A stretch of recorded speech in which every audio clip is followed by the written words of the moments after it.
Right, folks, stuck in bloody traffic. You know when you take a turn on your way somewhere to an appointment and you wish you hadn't took that turn? Well, that's me right now. So I'm on my way to do a viewing on a property on a HMO, and the traffic is just ridiculous. And I can't decide whether or not I should turn around and go a different direction, or whether this is going to clear and I'm going to get through. Literally got 12 minutes before the appointment time, so 12 minutes to get through all this traffic. But you can't get through the traffic, can you? You've just got to go with the flow of the traffic. I'm on a single lane road, so there's just no opportunities to get anywhere. So I am wondering whether or not there's cars turning round. It's just as far as the eye can see. So I think I am going to have to go a different way, but it's going to be chaos everywhere I go. How are we all doing anyway? So as I said that, all the people that had tuned in have buggered off and gone. Right, I'm going a different direction. I can't carry on in this traffic because I'll never get there. So I'm going to have to do the back street run. Speed bumps, bloody speed bumps everywhere, cars parked everywhere, but it's the only option because I was never getting through that traffic. And even when I got through the end of that road, chances are the traffic's going to be bad again anyway. So, oh crikey, I left the office, I don't know how long ago, 15 minutes ago, and I've hardly got anywhere. I left with half an hour to do, half an hour before the appointment time, to do a 20-minute journey, 15 minutes sometimes, but 20 minutes generally. So I give it plenty of time, but I've run out of time. I'm going to struggle to get there. So I'm actually now doubling back in the wrong direction. There we go. And it's my last day. Oh, bugger. One way. This is a nightmare.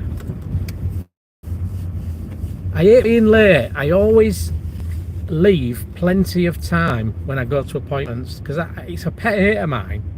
But you know, going somewhere predetermined time and you're late. I absolutely hate it. I always think if you're gonna arrange your time, you should put the effort in to get there on time.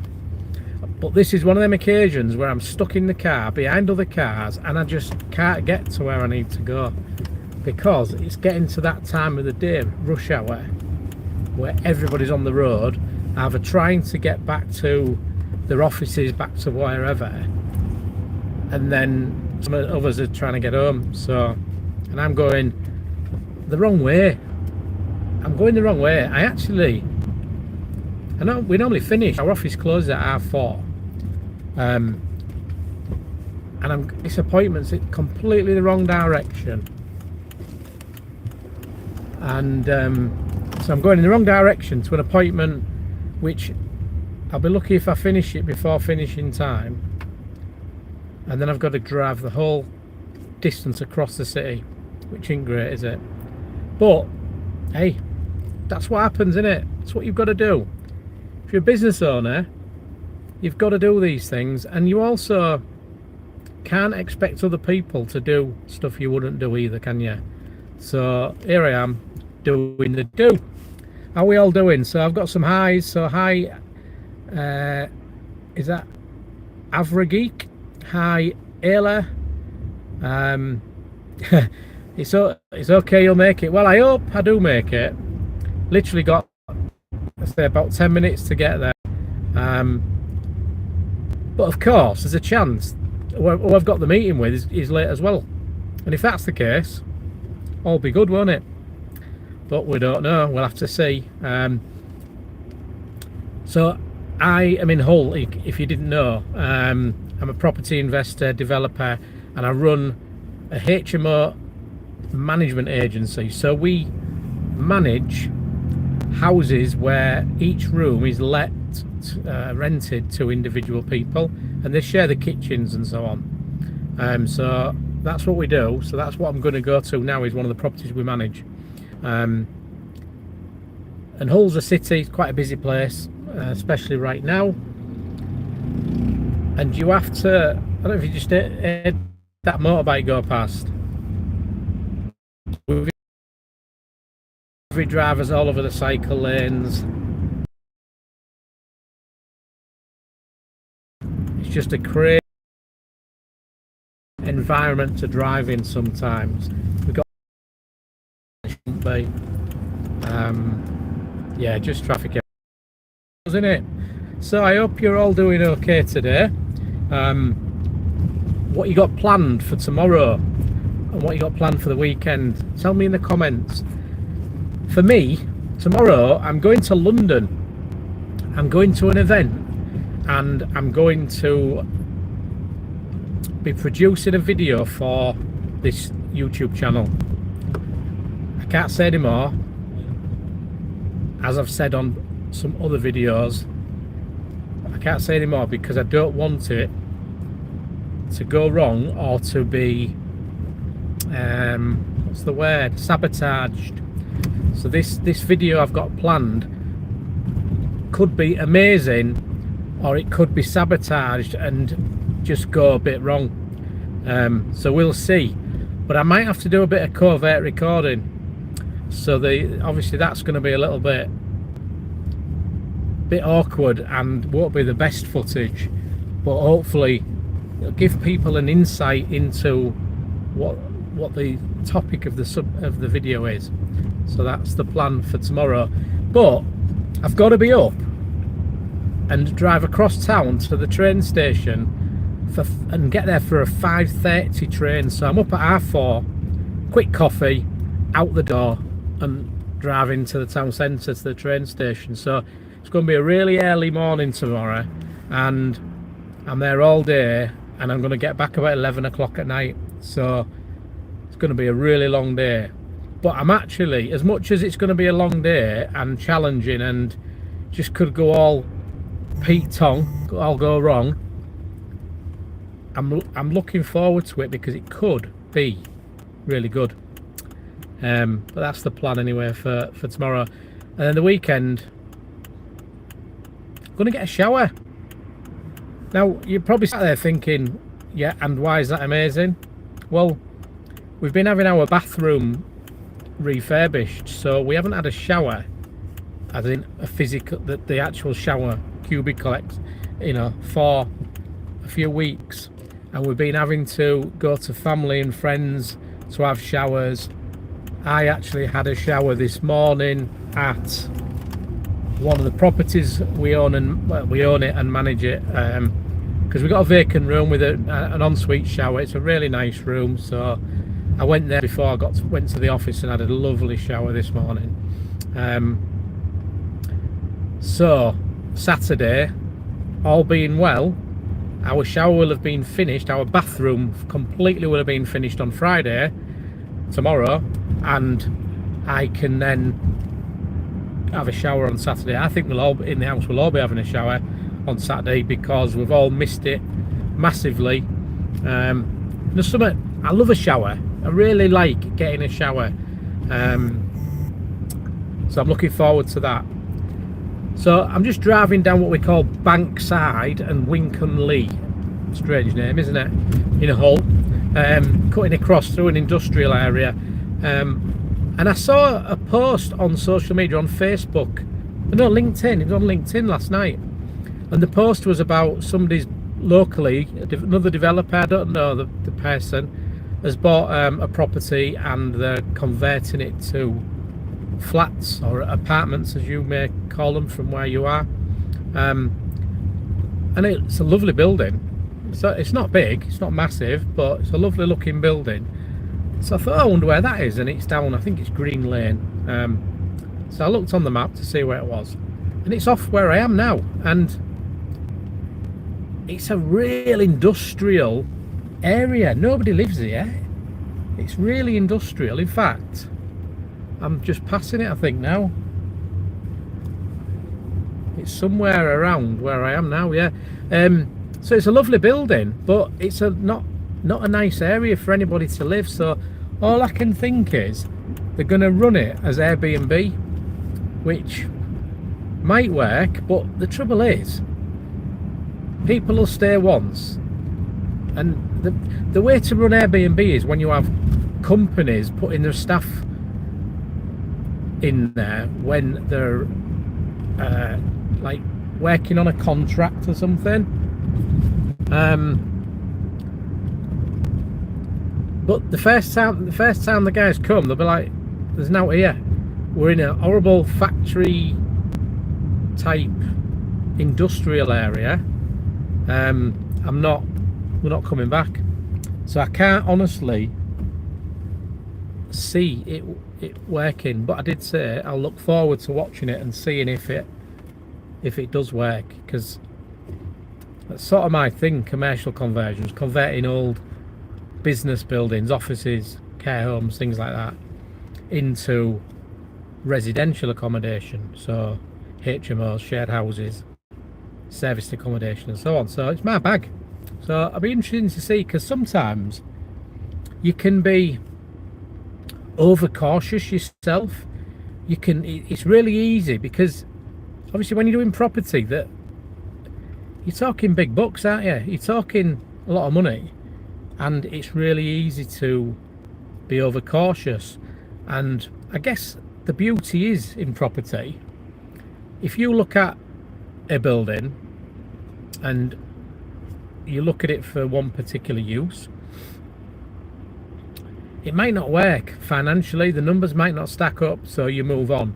But then somebody else can look at that same building and think, actually, if I used it for this purpose, or in this way, or for this type of client, then that can be a real eye-opener, and it can open up opportunities to use buildings and make them very profitable. So I've done this before. In fact, I've done it with myself, if that's not too much of a bizarre statement. So I looked at a care home 3 years ago, 2.5 years ago. Looked at it with a view to converting it to apartments, and the problem was the values of apartments in that area of the city are just too low. They're not high enough, because it costs you the same amount of money to convert a property to an apartment, a commercial property to an apartment, whether you're in the highest priced, highest value area of a city or the lowest. The build cost is just the same, makes no difference. So therefore you really want to be developing in at least the mid to high value areas, unless you can offset the actual property cost to compensate for the development cost. So if you can get the property cheaper, the development cost, that might stack up, it might be offset by the cheap property price. So, you know, if you're paying 50-60 pounds a square foot in one area, if you pay 30 in another, that difference could well be the difference you need to make it worthwhile doing a conversion, making the numbers stack. So yeah, that's the whole concept really. And you've got to look at things with an open mind and work out whether or not it'll stack in a different way, as in different use. There's some buildings that are just literally worth nothing, because the cost to make them into anything worth value is more than, it's just not worth it. It's more than the building, you know, the building's worth nothing, and the development cost can be just too high. I'm talking gibberish here, a little bit, but I'm sure you get the gist. Yeah, it's really difficult to find good deals that stack, but when you do, and I've had a couple over the last sort of 2 or 3 years that have stacked really well, made good profit from them. One of those was a grade 2 listed building, so that's in, for those of you that are not in the UK, that's basically listed means it's a historic building, so there are only certain things you're allowed to do to that building physically. So for instance, if you change the windows, you more than likely will have to change them for the same type of windows, which will usually be, for instance, a wooden sash window. So an old-fashioned Victorian or Edwardian style window that you lift up. So that obviously adds a lot of cost, and you probably won't be able to remove any ceilings, which in a development we normally have to do to apply fireboarding to make the floor and ceiling between one dwelling and another, one apartment and another apartment, fireproof. So that has to be 1 hour fire protection. So that's another thing that can be difficult. Quite often, to create more space in properties when you're developing them, you will knock out chimney breasts. So where years ago they would have had open fires, coal fires, or log fires or whatever, you would remove that chimney breast to give you another, roughly a square meter or a yard, or you get the gist. But again, in a listed building, that's probably not going to be allowed. So they can be a challenge, but again, they can also be an opportunity, because a lot of people will ignore the fact, or ignore a building because it's a listed building, thinking they can't do what they need to do. But there's often ways around it. And the particular building that we did that was listed, that was historic, when we had the person in who comes to inspect historic buildings,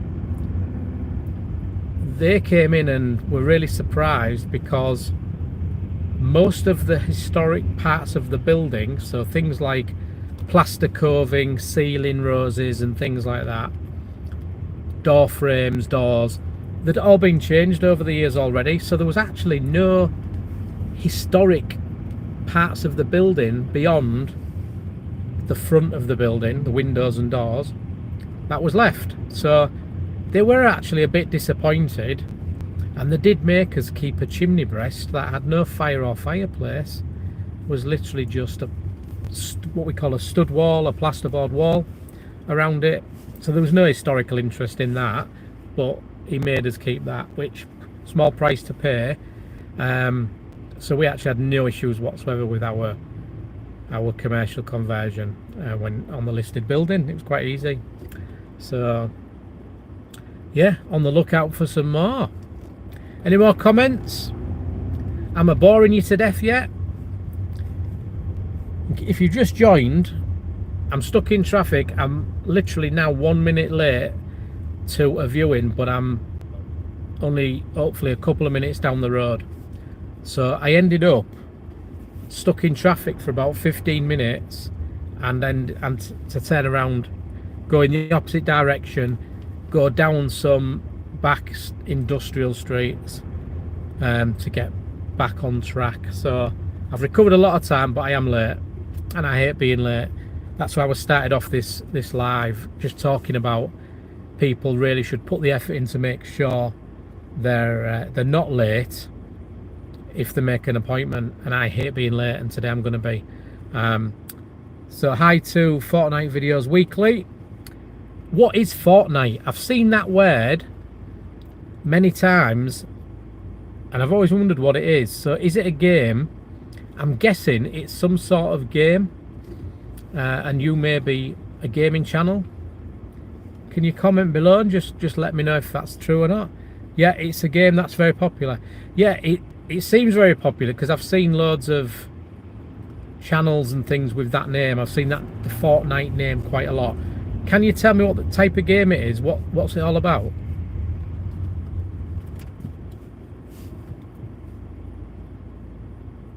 I'm guessing it's maybe like a war game. You know, like a strategy game, I'm guessing. Interesting fact, I have a commercial property, a shop, in another town, and when I bought that, up until last year, we had Games Workshop as the tenant. So that's Warhammer. I'm not sure if they are a global company, but they have their own games, I think, with all the characters that you can buy, paint and so on.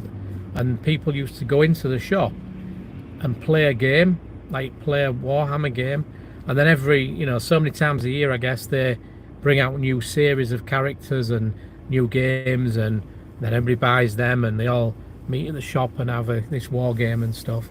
Oh yeah, you do Warhammer, there you go. So yeah, that they used to be a tenant of mine.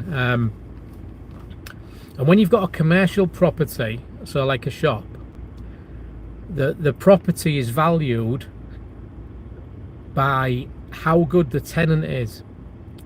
So it's called a covenant. So what it means is, if I had a shop with, I don't know, some, just like let's say a handyman, a one-man band, just in, you know, handyman. So just that's it. That's all they've got, is that's what they do. The value of that compared to if I had Starbucks in that property as the tenant instead, so it could be exactly the same building, the same shop or office or whatever, the property would be worth probably 2-3 times what it would be worth with the handyman guy in, as you know. That's just an example, but you get the gist. You know, a hairdresser as a tenant, hair salon, nail salon, beautician, the value of the property with those as the tenant is going to be way lower than if I had Warhammer as the tenant. So getting a good tenant is really critical. The problem is, and we've seen this in Hull, you buy a property with a great tenant. So in the UK, we had a company, a retail company called House of Fraser, department store, quite premium, really good. And oh, my phone's ringing. Anyway, the person who had one of these properties, when that company went into administration, they ended up almost going bankrupt because the property was worth very little. So that's basically it. So you've got to make sure you get a good tenant in your commercial property, and then that will give you a much value. So, right, I'm going to have to go, folks, because my phone's ringing. It's an important call about my viewing. So thanks for tuning in. All the best, and I'll see you later.